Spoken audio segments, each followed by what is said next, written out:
Podcast with पत्रलाल साहब, इसके एक अगले एपिसोड के लिए अब हम बिल्कुल तैयार हैं। और आज हमारे बीच में आए हुए हैं एक बहुत माननीय गेस्ट, श्री दिनेश शर्मा जी। सर, आपका स्वागत है। दिनेश जी सालों से जो है समाज सेवा और पॉलिटिकल पार्टीज से जुड़े हुए हैं। इस तरह हमें पता है कि भारत के संविधान में पॉलिटिक्स एक बहुत अहम स्थान जो है उसका शुरू से है। यही देश के विकास, देश के पॉलिसीज़, किस तरह से समाज का कल्याण हो, ये सारा डिसीजन इन्हीं के हाथ से होता है। और आज बीजेपी गुजरात प्रदेश के दिनेश शर्मा जी का हम पत्रलाल सर स्टूडियो में हार्दिक स्वागत करते हैं। नमस्कार सर। सबसे पहले सर, हमारे दर्शकों के लिए हम ये जानना चाहेंगे कि थोड़ा आपके इतिहास के बारे में, आपने स्कूलिंग कहाँ से की, कहाँ से ये शुरू हुआ दौर, इसके बारे में प्लीज़ हमें बताएं।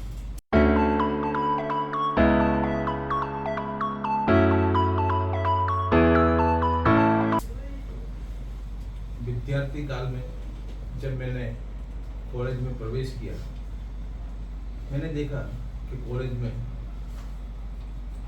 बहुत से प्रश्न हुआ करते थे और विद्यार्थियों को लगने वाले प्रश्न थे या प्राथमिक सुविधाओं के प्रश्न थे। और मुझे ऐसा लगता था यह सभी जो प्रश्न हैं उनका अगर योग्य जगह पर रजुआत करके निराकरण हो सकता हो तो हम विद्यार्थियों को न्याय दिलाएं और जो समस्या है उसका भी निराकरण कर सकें। तो मैं हमेशा विद्यार्थियों के हित में उनके प्रश्नों को लेकर योग्य जगह पर रजुआत करके उनका निराकरण करवाता था और जहाँ जरूर पड़ती थी तो हम आंदोलन भी किया करते थे। और कहीं ना कहीं इसका फायदा विद्यार्थियों को दिला के मैं आत्म संतोष भी मानता था कि आज मैंने मेरे साथी विद्यार्थियों के लिए कुछ किया। सर, इस तरह की एक फिल्म आई थी युवा, जो बिल्कुल आज के युवा जनरेशन के दौर के लोगों के परेशानियों को लेकर, और युवा में तो काफ़ी शक्ति होती है, तो इट्स ग्रेट कि आप कॉलेज समय से इस फील्ड में जुड़े हैं। और उसके बाद sir you are there in the Congress party, आप कांग्रेस पार्टी में जुड़े हैं, आप एएमसी के अपोजिशन लीडर रहे। हाउ वाज दैट एक्सपीरियंस, कैसा रहा?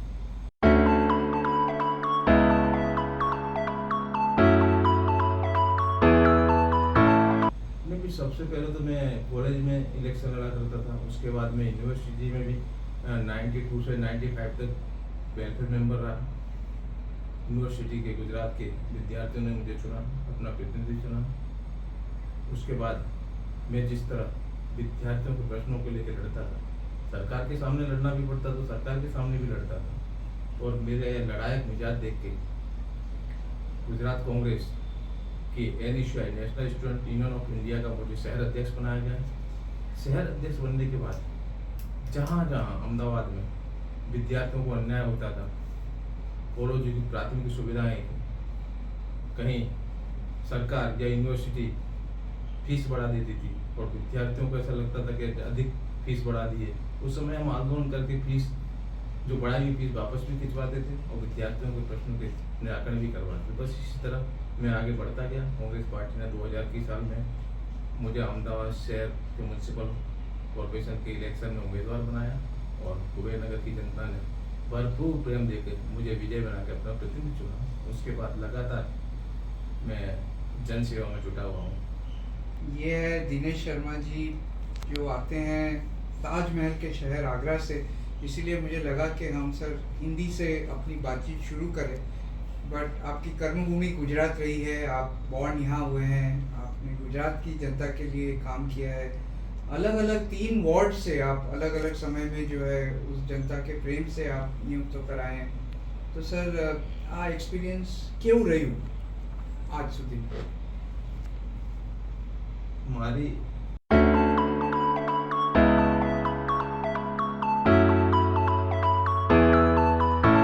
जन्मभूमि और कर्मभूमि गुजरात ની અમદાવાદ શહેરની ધરતી એને મેં સૌથી વધારે પ્રેમ હું ગુજરાતને અને ગુજરાતની જનતાને કરું છું, કેમ કે આ ગુજરાતની જનતાએ મને જે પ્રેમ આપ્યું છે કદાચ એ અકલ્પનીય છે। મેં મારા જીવનમાં અમદાવાદ મ્યુનિસિપલ કોર્પોરેશનના 3 અલગ બોર્ડમાંથી ઇલેક્શન લડીને જીતું છું, ત્યારે મને એવું સ્પષ્ટ દેખાયું છે કે આ ગુજરાતની ધરતી પર બસનારા ગુજરાતીઓ જાતિ ધર્મ કે પ્રાંતવાદ જોઈને નહીં પણ પ્રજાહિતના જે લોકો કામ કરતા હોય, જે પ્રજા હિતમાં હર હંમેશા લડતા હોય અને પ્રજાને ન્યાય અપાવતા હોય તેવા લોકોને ચૂંટીને પોતાના પ્રતિનિધિ તરીકે મોકલતી હોય છે.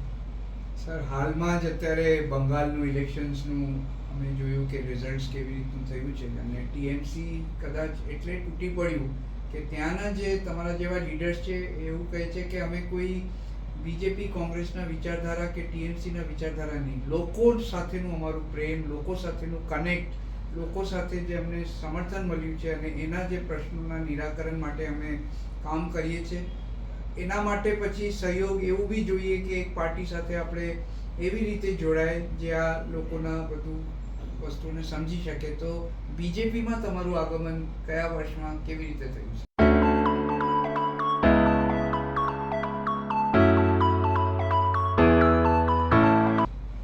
2022ના બીજા મહિનામાં 27 તારીખે હું ભારતીય જનતા પાર્ટી રાષ્ટ્રવાદ અને વિકાસની વિચારધારા સાથે જોડાયો હતો. ત્યારથી સતત હું ભારતીય જનતા પાર્ટી માટે કામ કરી રહ્યો છું અને મને વિશ્વાસ છે કે આવનાર સમયમાં ભારતીય જનતા પાર્ટી જે રીતે દેશમાં વિકાસ કરી રહી છે તે વિકાસ હર હંમેશા અમારા સન્માનીય પ્રધાનમંત્રી નરેન્દ્ર મોદી અને અમિત શાહજીની આગેવાનીમાં સતત ચાલતું રહેશે એવું મને સંપૂર્ણ વિશ્વાસ છે. સર, એક સમય એવું હતું કે કોંગ્રેસ પાર્ટી જે છે ભારતના સ્વાધીનતા માટે એ બધા નેતાઓએ પોતાનું આખું સમર્પણ આપ્યું. આજે આખું માહોલ બદલ્યું છે અને 12 વર્ષથી ભાજપે જે છે જે રીતનું આખું શાસન ગ્લોબલી કર્યું છે એ બી એક લેન્ડમાર્ક છે આખી દુનિયાના સામે. તો પાર્ટી જ્યારે અમે એવી રીતે ચેન્જ કરીએ તો તમે આ વિચારધારામાં કેવી રીતના તમને ચેન્જ તમે જોયા?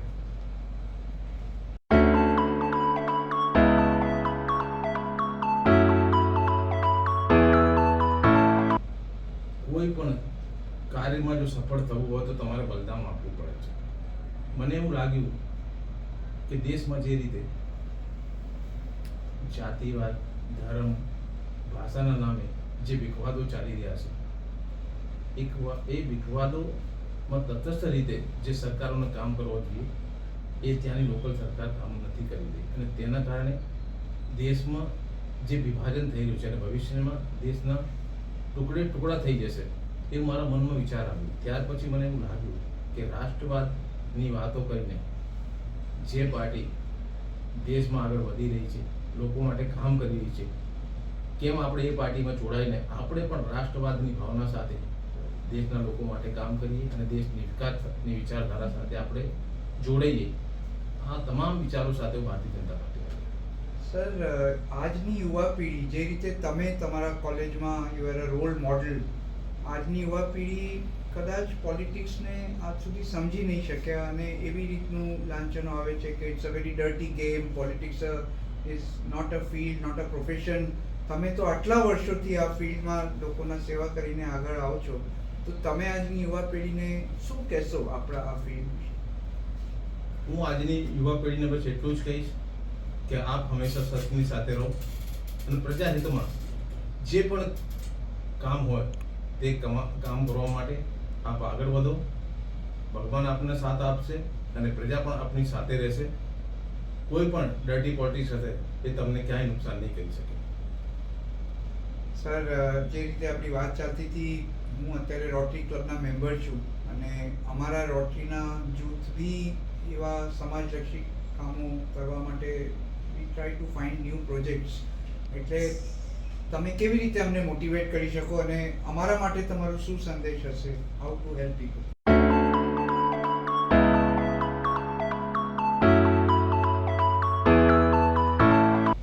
રોટરી ક્લબ તો જ્યાં સુધી હું માનું છું વર્ષોથી આ સંસ્થાના માધ્યમથી એમાં જોડાયેલા લોકો સેવાનું કાર્ય કરી રહ્યા છે અને આવું સેવાનું કાર્ય જ્યારે રોટરી ક્લબ કરતી હોય ત્યારે હું શહેરના લોકોને અને દેશના લોકોને કહેવા માંગુ છું કે આવી સંસ્થાઓની સાથે આપણે સૌ જોડાઈને એમની ખભેથી ખભે મિલાઈને જે પણ કાર્ય એ લોકો કરતા હોય તેમાં જે રીતે આપણે મદદ કરી શકતા હોય, તન હોય, ધન હોય કે મન હોય, તમામ રીતે આવી સંસ્થાઓને મદદ કરો જેથી આવી સંસ્થાઓ દેશ માટે, દેશના લોકો માટે કંઈ સારું કરી શકે. Dineshji, you are a young role model at present. એટલે હવે આગળના ફ્યુચરમાં તમારું શું ડ્રીમ છે, શું લક્ષ્યો છે એ લોકોને ખબર હોવી જોઈએ. મારું ડ્રીમ હર હંમેશા પ્રજાની સેવાનું કરવાનું રહ્યું છે. આજે પણ હું પ્રજાના જે પ્રશ્નો હોય એ પ્રશ્નોના નિરાકરણ માટે તંત્રના જે પણ અધિકારીઓ સમક્ષ એ કાર્ય માટે જવું હોય ત્યારે જઉં છું અને એ કાર્યનું નિરાકરણ કયા કામથી અટક્યું છે, કયા કારણથી અટક્યું છે તે તમામ બાબતોની ચર્ચા કરીને એ કામ પૂરું કરાવવાનો પ્રયત્ન કરું છું. સર, ત્રણ વોર્ડથી તમે ચૂંટાયા, એના જનતાનું અપાર પ્રેમ છે, એટલે એ થોડા કહેશો કે કયા કયા વોર્ડમાં તમે કાર્યરત રહ્યા?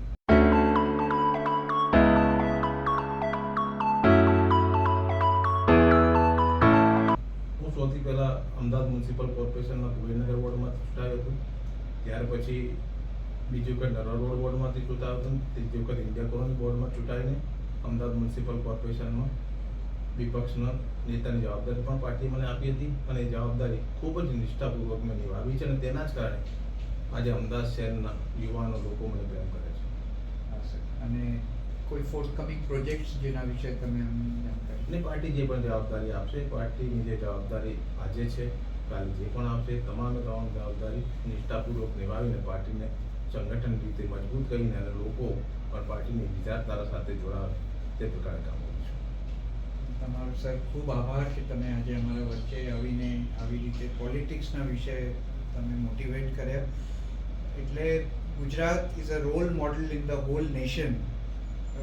તો સર, એક એવું બી સમય આવ્યું જ્યારે ભાજપે એક એવું ડિસિઝન લીધું, નો રિપીટ પોલિસી, એટલે આખા જે છે ગ્રુપને બદલીને નવા અને મોકો આપ્યો. તો આ વિચારધારા ભાજપના વિશે જે છે એમાં શું કહેશો તમે? જો નવા લોકો આવશે તો જ તમને ક્યાંક નવું કરવાનો વિચાર આવશે, ક્યાંક લોકો માટે તમે નવું કરી શકશો અને જૂના જે લોકો છે એમનું જે એક્સપિરિયન્સ છે એ નવા લોકોને મદદરૂપ થશે. જૂના લોકોને કાઢી નથી દીધા, એ પણ કામગીરી એમની બદલાઈ ગઈ છે, પરંતુ લોકો માટે, પાર્ટી માટે આજે પણ એ લોકો કાર્ય કરી રહ્યા છે અને જે નવા ચૂંટાયા છે એમને માર્ગદર્શક બનીને કામ કરી રહ્યા છે. એટલે દેશ માટે સારું થશે, પાર્ટી માટે સારું. અને સર, છેલ્લે મોદીજી વિશે, અમિત સર વિશે બધા અહીંયાના છે and they are now leading India from the forefront. કોઈ મેસેજ તમને? સન્માનીય મોદી સાહેબ અને અમિત શાહજી એ ગુજરાતનો ગૌરવ છે અને જે રીતે સમગ્ર દેશ અને દુનિયામાં ભારતનું જે નામ એમણે ઊંચું કર્યું છે એ કદાચ આપણે કલ્પના પણ નથી કરી અને આપણે ગૌરવ લેવો જોઈએ કે આપણા ગુજરાતની ધરતી અને અમદાવાદની ધરતી પર જન્મેલા લોકો આજે દેશનું સંચાલન કરી રહ્યા છે, સુકાન સંભાળી રહ્યા છે અને દેશને ઊંચી શિખરો પર લઈ ગયા છે. આપણા માટે ગૌરવ. તમને બી સર તમારા આગળની કારકિર્દી માટે અમે અમારા તરફથી શુભેચ્છાઓ પાઠવીએ છીએ અને એવી જ રીતે સર તમે કાર્યરત રહો, અમે બધાને મોટિવેટેડ રાખો અને મને ખાતરી છે કે યુવાઓ માટે, જનતા માટે અને ખાસ કરી રોટરી ક્લબ માટે આપણે મળીને ઘણા પ્રોજેક્ટ સાથે કરી શકીશું. મને બોલાવ્યું પત્રલાલ સાહેબ, ન્યૂઝ ચેનલનો ખૂબ ખૂબ આભાર માનું અને આવનાર સમયમાં ફરીથી આપ મને બોલાવશો તેવી આશા અપેક્ષા પણ રાખું છું. Thank you so much. Thank you.